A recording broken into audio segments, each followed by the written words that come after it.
רגע, אני אעשה סקי בסנוקולמי עם איתמר. יום מדהים עם איתמר, יונתן. יש פה גם את אבי ושלומי, שתכף אני מצלם לכם אותם על הליף. תגידו שלום. שלומי ואבי על הליף. סביב יום יפהפה. ועוד מעט אני אצלם לכם את איתמר יורד לבד, חבל על הזמן. נכון איתמר? אתה רוצה להגיד משהו למצלמה?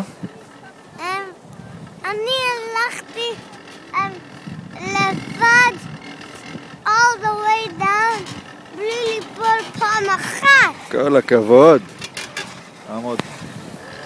תעמוד, תפוס את המקלות ותעמוד. אבל לא באמת נפלתי. אוקיי, לא נפלת, אל תדאג. אל תדאג, יאללה. גו טיט, יפה, יפה. יפה איתמר.